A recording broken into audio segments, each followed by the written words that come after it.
the quality and usefulness of career support is on the up, it's improving. There are still some significant challenges out there. So that's the sort of scene setting, broad context. What we were trying to do here was to look at the landscape and capacity. There are our two main aims. So what's happening out there, who's asking the questions, who are people engaging with, and how confident do the faculty feel to deal with their questions. And we did this by a questionnaire survey. It was online to faculty leads, postgraduate centres, education supervisors and specialty schools. And it was at a paper-based one at some key events where those people were there. And we got more or less 200 responses. The messages here, in terms of our sample, was that they were a diverse sample, and it was also the case that many of the people wore multiple hats, as to be expected. So educational supervisors, for example, were an important group, and they were also, quite a proportion of those, so about half of those were also named clinical supervisors, all clinical supervisors. In fact, we had about 20% that were education supervisors, named clinical supervisors, and clinical supervisors. So there is an issue around terminology and how people describe their roles, but the key message there is that they've got multiple hats. That also gave us a challenge when we were analysing the data, because if we wanted to analyse it by role, people had to tick multiple boxes. So what we did was developed a bit of a hierarchy, so went for one post. So the education, if you're an educational supervisor responding to this survey, who also ticked that you're a named clinical supervisor, we put you as an educational supervisor when we went on to do some further analysis there. And so you'll see as our sample as a whole, over half of them were educational supervisors, but they also had other roles. The strategic people, we called them, were from the deanery, from the health boards, and from the local education providers. We had a group who were the training programme directors, had a programme role, and then there were some other clinical supervisors and a small number of others that weren't captured by other hats that they were wearing, so to speak.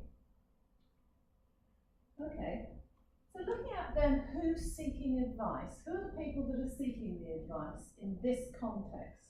This is the postgraduate context, predominantly. What we see here is that a key group of the people were CT and ST trainees at all levels. And they are, interestingly, the groups that are less engaging with the careers support team, as we were hearing from Sally right at the beginning of the day. So these people were,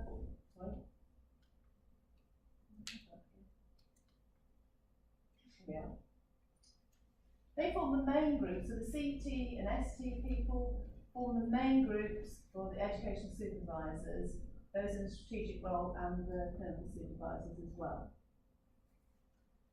The educational supervisors were also commonly approached by a number of other different groups, and these people included foundation trainees, medical students, and those who are approaching CCT. And the comment there is that these groups are perhaps the more familiar clientele for the career support people. Thinking about then how confident these people felt about offering advice. And here we, on the survey, took the list of common areas, common issues that were raised and identified in the national survey, the NICEX survey. And the good news from that is that more than 70% of our respondents did feel confident to offer advice on the top two most commonly raised issues, and these were about increasing, how do I increase my chances of success in my chosen career, and wanting more in-depth information about preferred options. The other end of the scale, so there was a list of the top issues of items, fewer than 25% felt confident to advise on medical opportunities overseas. Now perhaps that's not unexpected.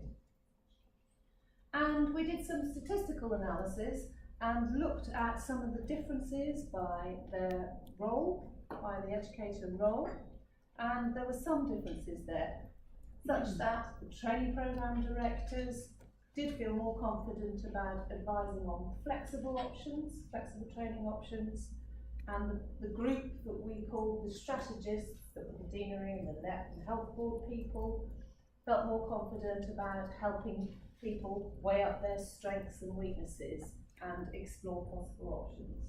So there's something about some differences around role.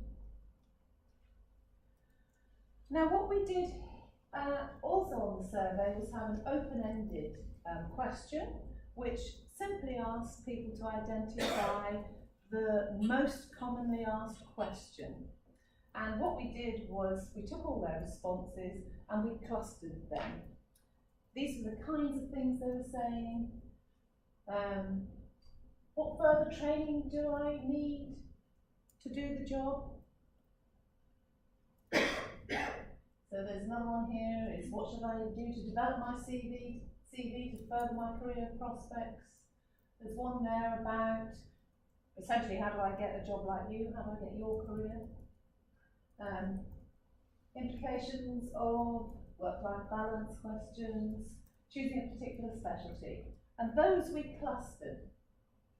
And I do appreciate that in this room it's quite difficult for you to see the slides. I think we've all had an issue with that today. The biggest group was around people asking questions about how I improve my chances. Specialty choice was also quite a proportion of them. Life-work balance comes in there at number 3. Asking questions about higher training was in there as well. And then there's a cluster of other, quite diverse questions. So there are questions about the future, the what-if questions, asking about career change as well. And that's a point that I want to come on to in a moment. We looked at these questions by specialty, and here we have to have a warning about the numbers being quite small here, but we think it's quite interesting that of those questions we clustered, if we look at surgery as a specialty, the most common questions people were being asked was, how do I improve my chances? And that was proportionally bigger than in respect to the other specialties. Life-work questions were most commonly being asked in those working in anaesthetics and in medicine, but weren't being asked of people in surgery. And questions about specialty choice in paediatrics was proportionally higher than other specialties. So there seemed to be some specialty differences going on as well. And what we are proposing, and this is one thing that we'd like you to explore in your discussions, is whether you think there might be, from your experience, possibly two key groups of people who are seeking careers, advice and information. Now those that seem to have already established and chosen their career pathway and want to know, how do I achieve the next step? How do I achieve my goals that I'm pretty clear about, and are those that are much less certain about their career and want to explore more widely. So they might be potentially wanting to explore options overseas, for example. So that's one thing that we'd quite like to come back to in your discussions. Now this is going to be very difficult to see, but actually there's lots of important information here.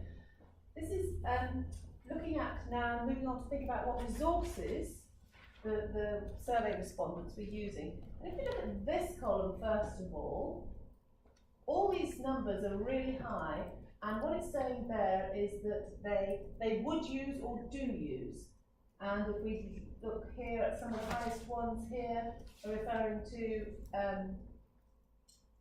deanery website, Royal College's careers, but they're all highest. That's the lowest one. They all vary between 69 and 84%, high percentages. This column is about awareness. So do they know about these resources? And actually there's a huge variation here. Some really high figures, so for example the Royal College's careers resources, high awareness, high use. In contrast, the interactive career map, low awareness, but an expectation that people would use it. So this last column is the difference between these two columns, and what we're kind of suggesting is that there's some potential here for some quick wins.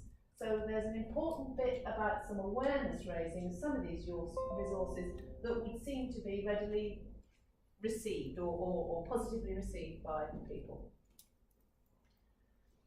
This side we're looking at what were the CPD topics that were of interest to people. So what are the people providing the career support, what kinds of things would they like to develop for themselves? And looking at the top four, we've got mentoring skills and coaching skills are really high up there, along with building resilience and managing the life-work balance thing. So they were all high, and people were keen to have opportunities to engage in those CPD activities. And we also asked about preference for a whole array of different options, and without doubt there was a strong preference for daytime workshops, and that outstripped any other mode of delivery.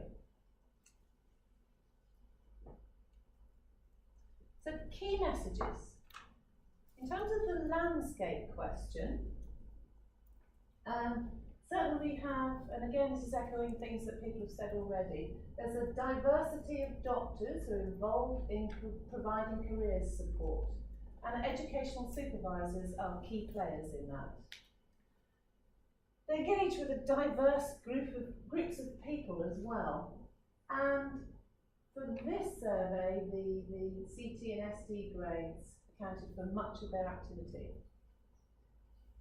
And the kinds of advice commonly sought and the questions asked very much reflected that national survey picture.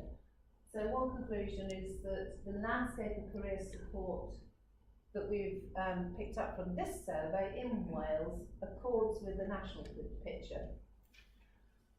In terms of the capacity questions, there were topics where people felt a bit underconfident, and that thing about the awareness and use of different specialty resources, certainly for things like the Royal Colleges and the BMA resources, there's high awareness and high use, but in some areas that awareness is quite low.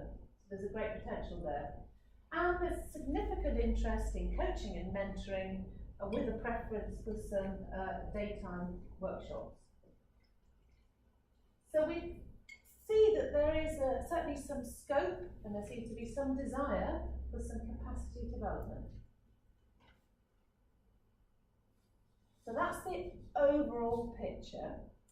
What we've identified here are some questions. The broad encompassing question really is, okay, how do we respond to these findings? What do we do as a consequence of having this information? And what we've done is identify essentially some sub-questions. I see these two as being quite practical and perhaps could be addressed quite quickly to brainstorm some of your ideas on the table. And that's what should be done to enhance awareness of key resources. We've got key resources out there and people just don't know about them. What can we do to raise awareness? What about that interest in mentoring and some of the other skills? How should we respond to that? So what are people's sort of practical suggestions around that? And then actually I think this question and the sub-questions are quite sizable discussion points. Do you think there are these two distinct groups?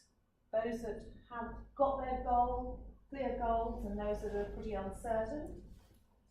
Or are there other groups as well? And then if we do go along with that idea that there are these different groups, Are their needs being met?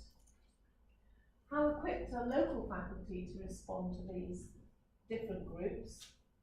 And what's the role of the deanery in supporting them?